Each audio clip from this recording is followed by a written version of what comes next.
Bonjour à toutes, bonjour à tous. Je suis Grégory Berti, je suis praticien de médecine traditionnelle chinoise, lithothérapeute, énergéticien et je transmets aussi voilà, à toutes les personnes qui ont envie aussi de travailler avec le calendrier Maya qu'on appelle le Tzolk'in, le calendrier du réveil des mémoires galactiques, le calendrier qui nous permet d'éveiller notre conscience. Voilà, je transmets aussi la sagesse Maya telle que je la comprends, de façon pratico-pratique, on va dire, et pas du tout de façon théorique. Mais aujourd'hui, je revêts mon costume de praticien de médecine traditionnelle chinoise et j'aimerais partager un petit peu d'informations sur la médecine chinoise. Je vais proposer plusieurs vidéos qui vont être assez courtes sur la médecine chinoise pour voilà, vous donner quelques informations, un peu de vulgarisation sur ce que c'est que la médecine chinoise et qu'est-ce que ça apporte. Parce que je m'aperçois que sur Internet, en fait, on trouve pratiquement rien quoi, sur la médecine chinoise et que quasiment tout le temps, j'explique ce que c'est, parce qu'en fait, on ne sait pas. Et même si c'est une pratique millénaire qui vient de Chine, les personnes disent médecine chinoise c'est l'acupuncture, alors que c'est pas ça. Et en plus, la médecine chinoise n'est toujours pas réglementée en France. Ça fait 10 ans que la France est censée la réglementer, que l'Europe a demandé à chaque pays de réglementer cette pratique-là dans chacun des pays de l'Union européenne. Et en France, on est les derniers pays qui ne l'avont toujours pas fait. C'est fait partout en Europe, sauf en France. Et je me dis, mais si on n'en parle pas, comment ça peut se faire? C'est pas possible. Je dis, pourtant j'ai envoyé des courriers aux fédérations, j'ai jamais eu de réponse. Les fédérations, en fait, elles sont comme les politiques. Vous payez 500 € par mois, enfin 500 € par an pour être adhérent à une fédération, en ayant l'espoir illusoire qu'un jour, il y ait une réglementation qui se fait de la médecine chinoise en France. Et là, ça fait depuis quand est-ce que j'ai commencé depuis 2002, 2003, 2002 je crois. Depuis 2002 que j'ai commencé ma formation de médecine chinoise. Déjà, on nous disait ça va se faire dans les années qui viennent, tout ça. Quand j'ai fini quand j'ai mon diplôme, ça devait se faire l'année qui a suivi, c'est-à-dire 2016, pardon, je suis un peu trop optimiste. Depuis 2016. Et là, on est en 2020, ça fait 4 ans et toujours rien. Les fédérations ne répondent pas. Par contre, voilà, on paye tous les ans pour on ne sait pas quoi. Mais en tout cas, il y a des gens derrière qui ont des sous et ils n'en font pas grand-chose.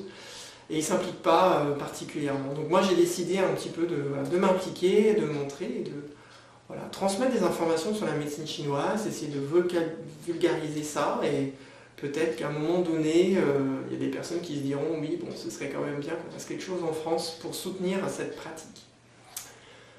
Donc aujourd'hui, mis à part cette parenthèse politico-politique, je voulais simplement, très brièvement, vous exprimer un petit peu qu'est-ce qu'on cherche à mettre en place lors d'une séance de médecine chinoise ou d'un traitement de médecine chinoise. Alors quand on parle de traitement en médecine chinoise, pour ne pas me faire allumer par des médecins en disant que je fais de la médecine illégale, blablabla, un traitement de médecine chinoise, normalement, c'est entre guillemets une cure de plusieurs séances. Quand on dit j'ai fait un traitement de médecine chinoise, généralement j'ai fait 5, 10, 15, 20, 30 séances. C'est pas une séance. Parce qu'en médecine chinoise, on ne fait pas grand-chose en une séance et vous allez comprendre pourquoi. Parce qu'en fait, quand vous venez faire une séance de médecine chinoise, par un praticien de médecine chinoise, pas par un acupuncteur, c'est différent. La médecine chinoise ne se réduit pas à l'acupuncture et certainement pas, en plus, un diplôme universitaire d'acupuncture. Où en fait, vous apprenez pas la médecine chinoise, vous apprenez un peu voilà, des points en fonction des pathologies. Sauf que la médecine chinoise, c'est pas ça. Les pathologies, on les a rajoutées après. La médecine chinoise, c'est quelque chose de récent, en fait, les pathologies, parce que ça vient d'Occident. Mais à l'origine, il n'y avait pas de pathologie. En médecine chinoise, il n'y avait pas de nom pour les maladies, c'était des syndromes. C'était un vide de yang, un vide de yin, une élévation de feu, de l'eau qui est trop présente chez la personne, un vide de chi, un affaissement de chi. C'était des syndromes. On travaille sur des syndromes, on ne travaille pas sur il a un rhume, il a une grippe, il a un lumbago. Non, ça c'est occidental. C'est pas la vision de la médecine chinoise qui, elle, cherche à identifier quels sont les mouvements d'énergie dans le corps. Quels sont les mouvements d'énergie chez la personne et où est-ce que le mouvement il est bloqué. Parce que le mouvement, c'est la vie. S'il n'y a plus de mouvement, il n'y a plus de vie. Et à partir du moment où la vie ralentit, la maladie commence à apparaître. Et ça, c'est la philosophie de la médecine chinoise. Et donc, dans une séance qu'on va essayer de remettre en place chez la personne, c'est le mouvement de cette énergie qui permet la guérison. Qui va guérir forcément. Si on remet en mouvement, l'énergie va guérir. C'est pour ça qu'on parle pas, on qualifie pas vraiment le chi dans l'énergie pour un thérapeute de médecine chinoise. On va pas dire c'est l'énergie guérison, c'est l'énergie spirituelle, c'est l'énergie émotionnelle. Ça, à la limite, on s'en fout. Nous, ce qui est important, c'est aller voir où ça bloque l'énergie et remettre en mouvement. Et automatiquement, ça va améliorer le principe de santé de la personne. Donc il y a ça, on remet en mouvement. Et de deux, il y a aussi, on remet de l'énergie. Parce qu'il faut savoir que le corps ne peut pas s'auto-guérir s'il n'a pas suffisamment d'énergie pour le faire. Donc il y a deux façons qui sont bien généralement de combiner. C'est-à-dire de réduire les efforts, enfin de réduire ce qui épuise le corps et qui l'empêche d'atteindre suffisamment d'énergie pour mettre en place les processus d'auto-guérison. Et ensuite, c'est de stimuler par l'énergie extérieure, faire un apport d'énergie au corps. Ce sont les deux façons. Voilà. Donc la première, tout simplement, c'est de se reposer souvent. Voilà, quand on est malade et qu'on s'acharne au travail ou qu'on est submergé par les charges familiales, si on est en couple, on dit au partenaire, écoute, tu gères la famille, je suis malade, tu fais les courses, tu fais le ménage, tu t'occupes des enfants, moi j'ai besoin de me reposer. C'est important.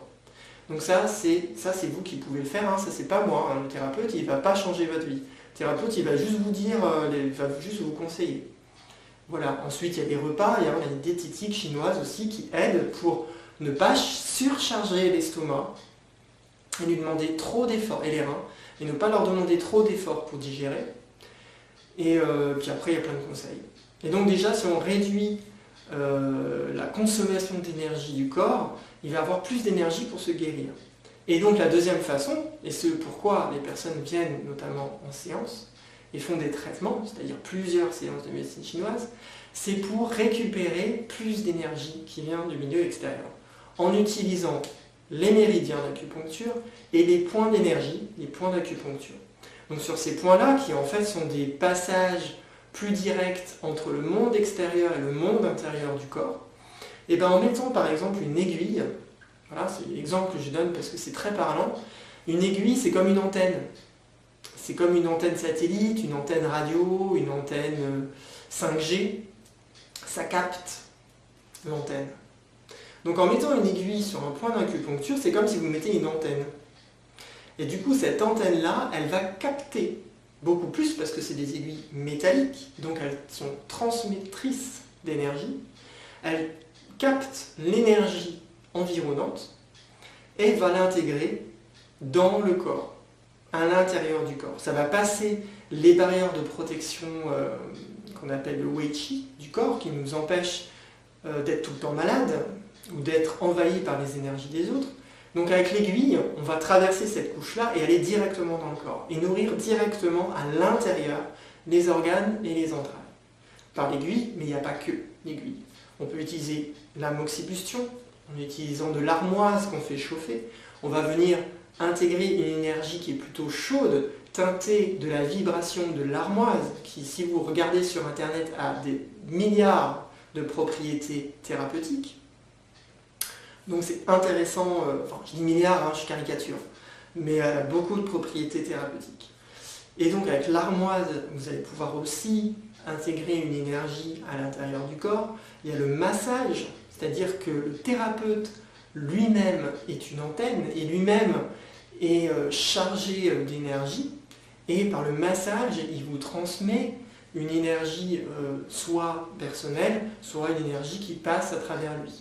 Donc c'est aussi important de bien choisir son thérapeute, et que le thérapeute, votre praticien, et vous assurer que le praticien avec lequel vous travaillez, il travaille sur lui. Parce que lui, il doit être plus propre que vous. Par exemple, s'il fume, déjà c'est mort.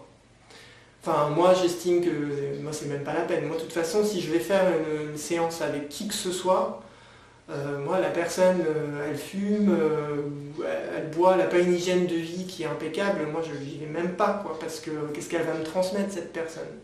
Moi j'ai pas besoin de ça, moi j'ai besoin qu'on m'élève.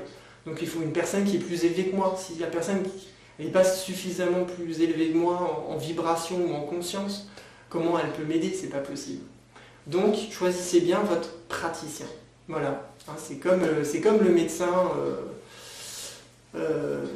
qui vous conseille d'arrêter de fumer, alors que lui, il a un cancer des poumons, quoi. Hein. Ça, c'est assez... Je dis pas que c'est toujours comme ça, mais... Voilà, il y en a. Hein. Moi, j'en connais, enfin, j'en ai côtoyé dans mon passé. Hein, des médecins qui donnent des super conseils à leurs patients, mais eux, derrière, ils picolent, ils fument. Et... Moi, c'est pas des exemples. Voilà, pour moi, déjà, incarner ce que l'on est, c'est un chemin. Et conseiller déjà des choses que nous, on pratique, ça, c'est encore mieux. Donc, il y a l'aiguille, l'amoxibustion. On peut utiliser des ventouses qui vont aussi stimuler, c'est plutôt mécanique, hein. Ça va être une stimulation qui va être mécanique, mais des fois, il y a besoin mécaniquement de débloquer physiquement au niveau de l'intérieur du corps, parce que c'est un blocage physique parfois qui se met en place. Mais il y a aussi des techniques énergétiques qu'on peut faire avec les ventouses. Après il y a le marteau fleur de prunier aussi qu'on peut utiliser. Et pour les oreilles, on peut utiliser ce qu'on appelle des magrins. On peut utiliser aussi des aiguilles semi-permanentes. Bon, moi je ne fais pas, mais c'est possible. Enfin, il y a beaucoup de façons de faire, hein, par rapport au point d'acupuncture. Et donc l'objectif de la séance, c'est de redonner à votre corps plus d'énergie pour qu'il puisse mettre en place un processus d'auto-guérison. Et voilà. Et c'est pour ça qu'après une séance de médecine chinoise, vous n'allez pas forcément toujours avoir des résultats extraordinaires. Parce que si votre niveau d'auto-guérison il est là, pour que votre corps soit autonome et qui s'auto-guérissent, et que vous êtes ici. Voilà. Avec la séance, vous allez peut-être monter jusque-là. Mais ça ne va pas vous permettre d'atteindre encore le seuil d'auto-guérison. Peut-être vous allez avoir une deuxième, une troisième, une quatrième, une cinquième. Et à partir du moment où on passe au-dessus, ou qu'on arrive au niveau, le corps il va automatiquement être autonome.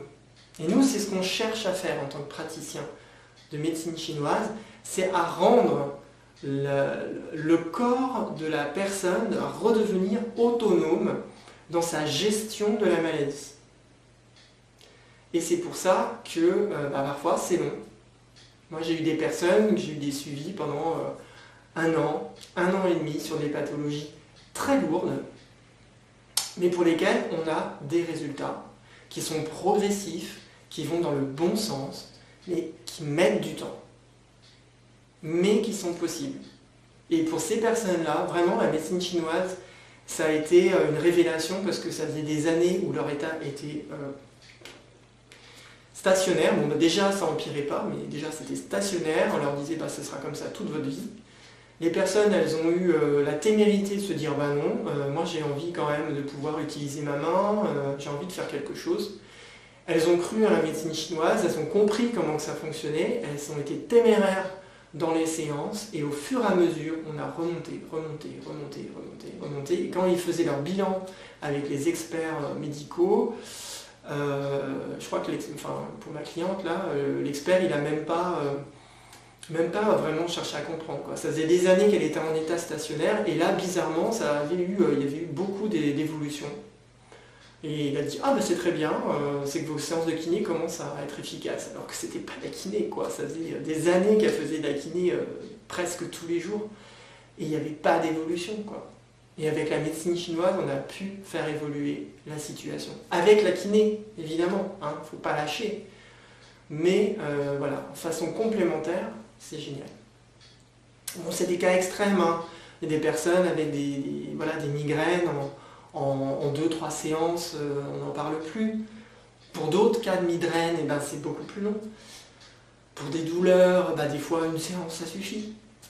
Mais voilà, c'est pas toujours le cas, et quand même souvent, ça se met en place progressivement. Mais c'est un chemin, c'est vraiment un chemin de santé, et une fois que c'est mis en place, ça ne revient pas. Moi, les personnes pour lesquelles on a mis en place, elle a atteint le degré de santé qu'il fallait, ces personnes, je ne les ai plus jamais revues. Et c'est pas parce que qu'ils n'étaient pas contents de moi, au contraire, c'est parce que ça marchait très bien. Et après, j'ai des nouvelles des années en arrière, parce que des fois, je demande des nouvelles de certains cas particuliers pour savoir, on me dit, bon, est-ce que ça revient ou pas? On me dit, non, c'est jamais revenu. Donc je me dis, voilà, c'est chouette, quoi. Donc, petite présentation qui finalement a été un petit peu longue sur la médecine chinoise, mais c'est vrai que moi, voilà, quand je parle de ce que je fais, je suis tellement passionné que je peux en parler pendant des heures. Donc je vais m'arrêter là pour aujourd'hui et je vais vous proposer d'autres petites vidéos sur d'autres petits sujets de la médecine chinoise pour vous aider à comprendre comment ça fonctionne et si ça correspond à ce que vous avez envie de mettre en place dans votre vie, parce qu'avant tout c'est un choix de faire la médecine chinoise, c'est un choix voilà, conscient. Il y a des personnes qui viennent simplement par bouche à oreille, j'en ai eu des gens qui sont venus en me disant bon ben je sais pas ce que vous faites mais on m'a dit que c'était super, donc après j'explique, les personnes comprennent, elles ont des résultats et continuent. Donc on n'a pas forcément besoin de se dire « Oh là là, il va me falloir 50 séances avant que ça disparaisse ». Voilà, lâchez les conditionnements, il faut simplement que vous ayez envie que ça change dans votre vie, parce que après, évidemment, si on met en place des changements sur le plan de la guérison du corps, et ben, il va peut-être à un moment donné qu'il y ait des changements dans votre vie de tous les jours, mais ça, c'est pas moi qui vais le faire, ce sera à vous de le faire, et si vous choisissez de changer, cela dans votre vie, et ben vraiment vous allez mettre en place la guérison, mais la vraie guérison, pas juste le pansement qui cache la cicatrice, quoi. Vous allez vraiment cicatriser complètement et il n'y aura plus de cicatrice, quoi. C'est la vraie guérison. Je m'arrête et je vous remercie pour cette petite vidéo et à bientôt.